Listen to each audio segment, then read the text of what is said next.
à toutes, bonsoir à tous et bienvenue dans cette toute nouvelle vidéo ASMR. Ce soir, non seulement je vais vous proposer un contenu que j'aime bien et que vous aimez aussi, mais vous entendrez aussi une différence en termes de son, puisque tous les petits bruits nuisibles assez agaçants que j'oublie de couper, eh bien vous ne les entendrez plus ou vous ne les entendrez beaucoup moins. J'ai réussi à trouver un petit mode sur mon enregistreur qui permet de supprimer ces bruits là. Voilà.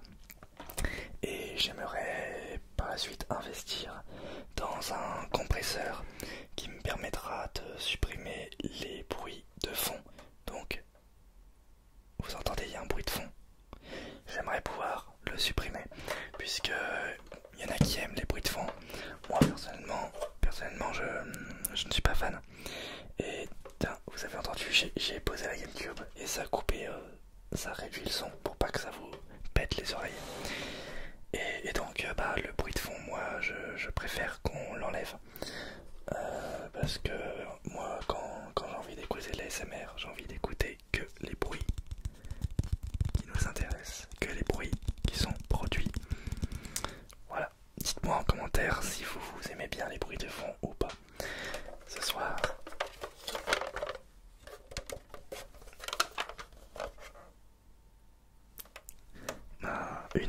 une de mes consoles préférées et ma première console de salon, la GameCube, la Nintendo GameCube, sortie en 2001 il me semble, 2001 oui je crois, ou peut-être 2002,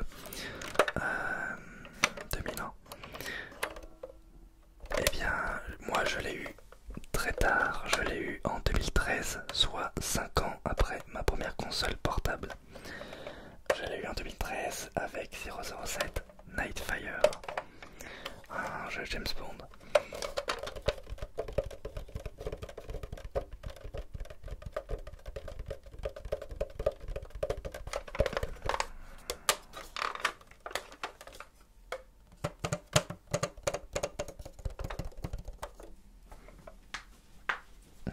J'ai froid, du coup.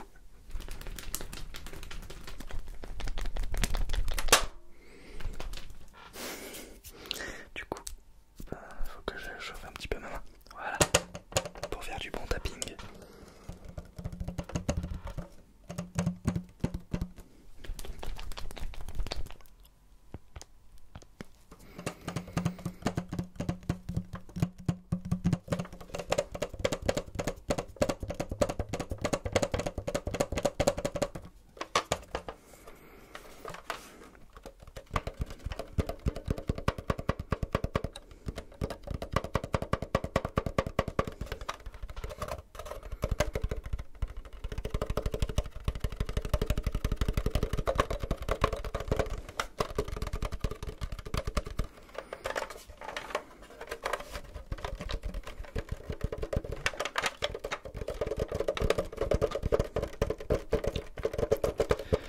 Du coup, la GameCube a, comme son nom l'indique, la forme d'un cube.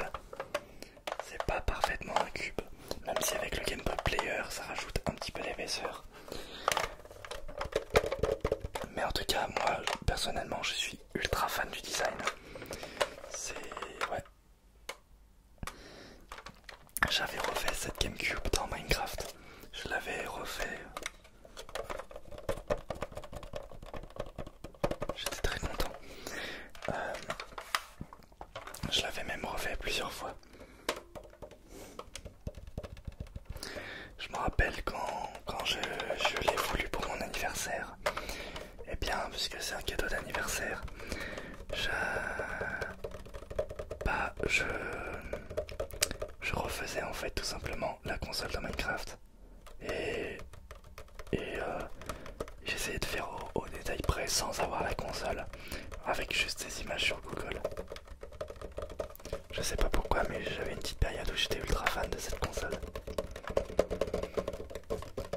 Dites-moi en commentaire à quel jeu vous avez joué sur cette console. Cette console est dotée d'une poignée pour la transporter.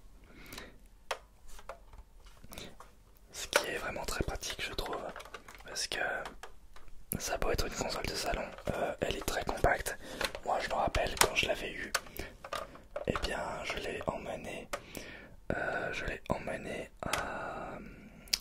en montagne, au ski, et avec Smash Bros Melee que je l'avais eu pour Noël, Super Smash Bros Melee, avec une manette, Noël 2013, et je l'ai encore aujourd'hui. Donc vous avez le bouton Power qui est très satisfaisant.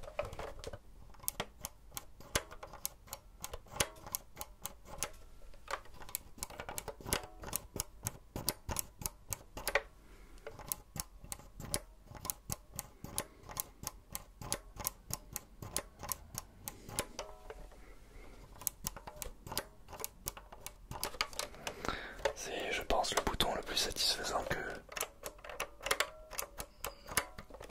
à appuyer de toutes les consoles que j'ai eues. Avec bien évidemment la cachette de la manette. Du coup vous avez un lecteur CD, mais pas n'importe quel CD, des mini-disques, des disques comme ceux de PlayStation ou de Xbox, mais en beaucoup plus petit, de la taille d'un Blu-ray, et des premiers Blu-ray je crois, puisque, pourquoi on appelle ça, tiens, question, parce que je me souviens que les Blu-ray étaient du coup petits comme les disques de GameCube, et là maintenant, bah sur les PS5, Xbox, ce sont des Xbox, je ne sais pas, mais sur la PS5 c'est des disques Blu-ray, et pourtant ils sont de la taille d'un DVD, d'un disque normal. Donc ouais, c'est une bonne question ça, pourquoi. Enfin bref, du coup, ça aussi c'était très satisfaisant. Vous entendez? On entend la baisse du son. Quand je fais un bruit nuisible, normalement il est beaucoup plus fort, et là ça le réduit, du coup le bruit de fond aussi se réduit. Ça évite que je vous casse les oreilles. Mais en tout cas voilà, ce mode pour le son est vraiment très bien. Ça va me permettre de faire de meilleures vidéos. Nous avons aussi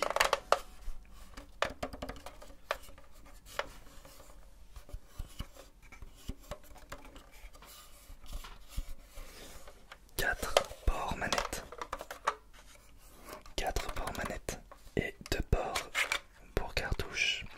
Et oui, puisque les sauvegardes avant étaient sur les cartouches, mais cartouches de jeux, étant donné que les jeux sont désormais sur des disques, eh bien il fallait trouver un autre moyen de mettre les sauvegardes dans un support. Du coup, ils ont opté pour des cartes comme PlayStation et comme Xbox, je crois, des cartes mémoire. Sur la Dreamcast, les cartes mémoire se mettaient dans la manette, comme sur certains jeux de Nintendo 64. Et sur la Xbox, je crois que c'est aussi dans la manette.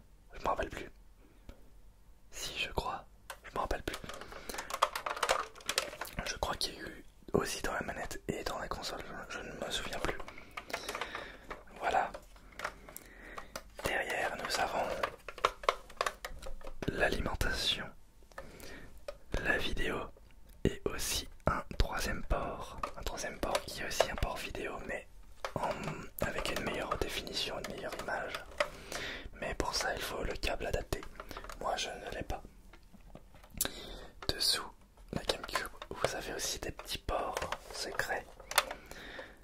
Nous avons un port, il me semble que c'était pour les prototypes de la GameCube ou des trucs comme ça. Je crois que c'était ça, je ne me souviens plus. Il y a le port pour mettre l'adaptateur haut débit pour se connecter soit à internet pour jouer en ligne comme Phantasy Star Online, ou bien pour connecter des consoles GameCube entre elles, comme avec le jeu Mario Kart Double Dash. Hop, on va remettre ça juste juste ici, attention, voilà. Et nous avons le port Seria, le High Speed Port, qui me permettait du coup de brancher le Game Boy Player, ou je crois que c'était l'inverse, je ne sais plus, c'était peut-être l'inverse, pour brancher le Game Boy Player qui vous permettait de jouer à vos jeux Game Boy Advance et Game Boy Color directement sur la télé.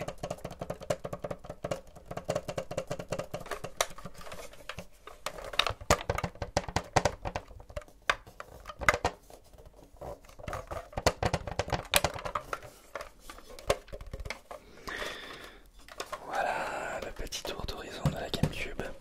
Et maintenant la manette qui change radicalement de la Nintendo 64. En fait, finalement, cette vidéo Triggers se transforme un petit peu en vidéo de présentation de la GameCube. C'est une console qui me tient particulièrement à cœur, donc forcément.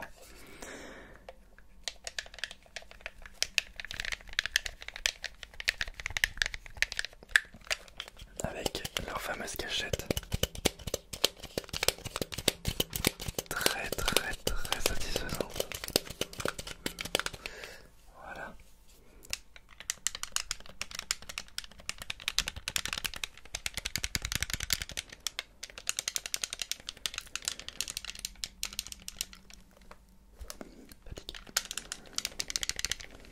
Ça relaxe.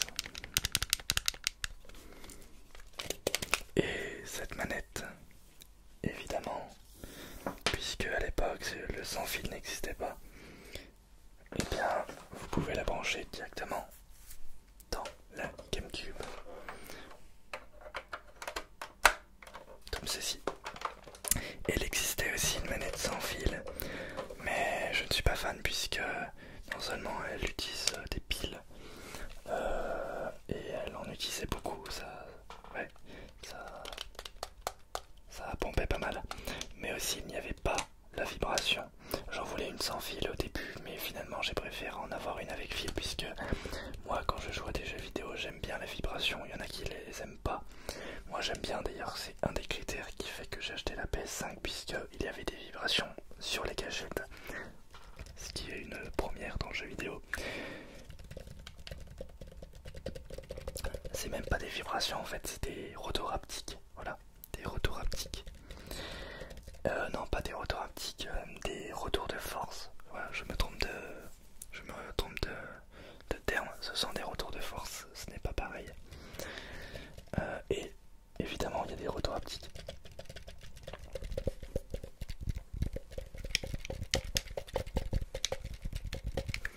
Voilà.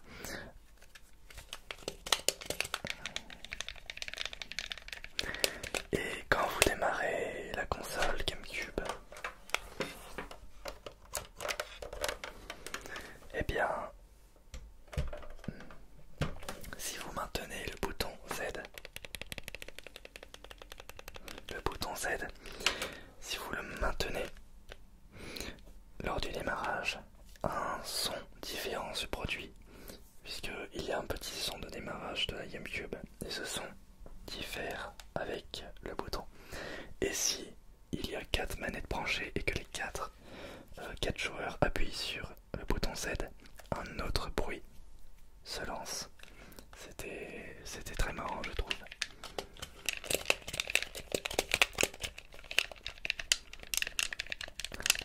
J'en ai passé du temps sur Smash Bros. Melee. Regarde, double dash. WarioWare. Mega Party. 007. Nightfire. Mario Party 4.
m'arrive, je tourne une vidéo ASMR et, et, et voilà, je m'endors. Je m'endors. Ça a coupé le bruit. J'ai envie de dormir avec vous. Les bruits de la GameCube sont si relaxants. Allez.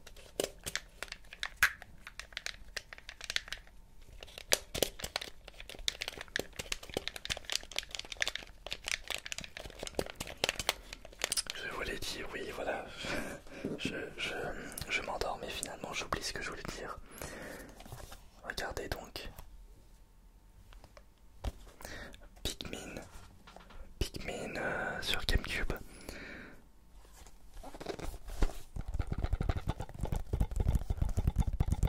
Je l'avais acheté il n'y a pas si longtemps que ça.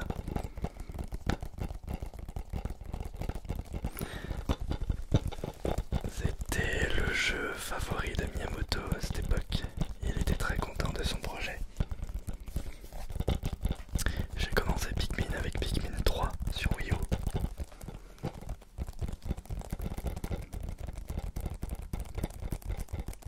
J'espère que vous ne vous êtes pas endormi. C'est un peu le but de mes vidéos. Du scratching. Et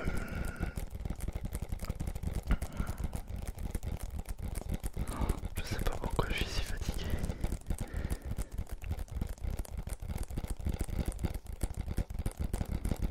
C'est vrai que moi j'ai tendance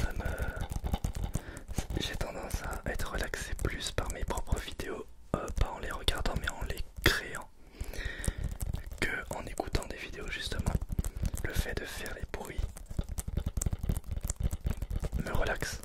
Ça me relaxe moins quand ce sont d'autres gens qui font des bruits, mais quand c'est moi là en direct en train d'écouter en même temps des bruits amplifiés, là c'est très très relaxant. Peut-être pour ça que je fais des vidéos.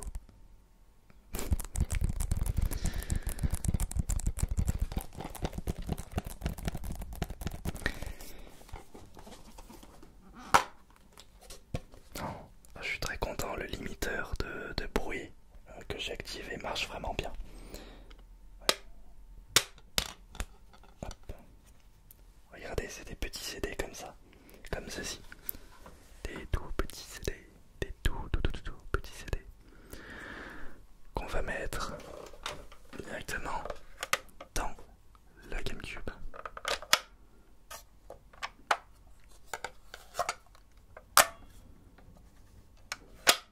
Et voilà.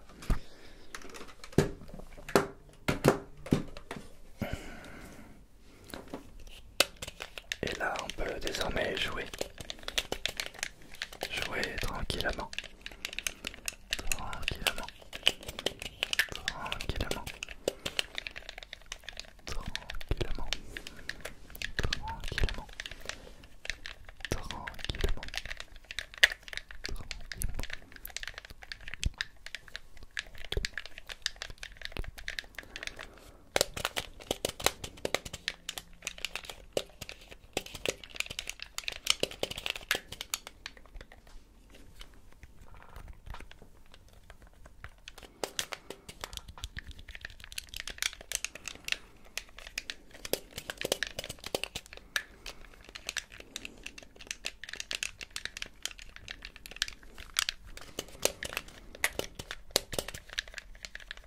J'ai joué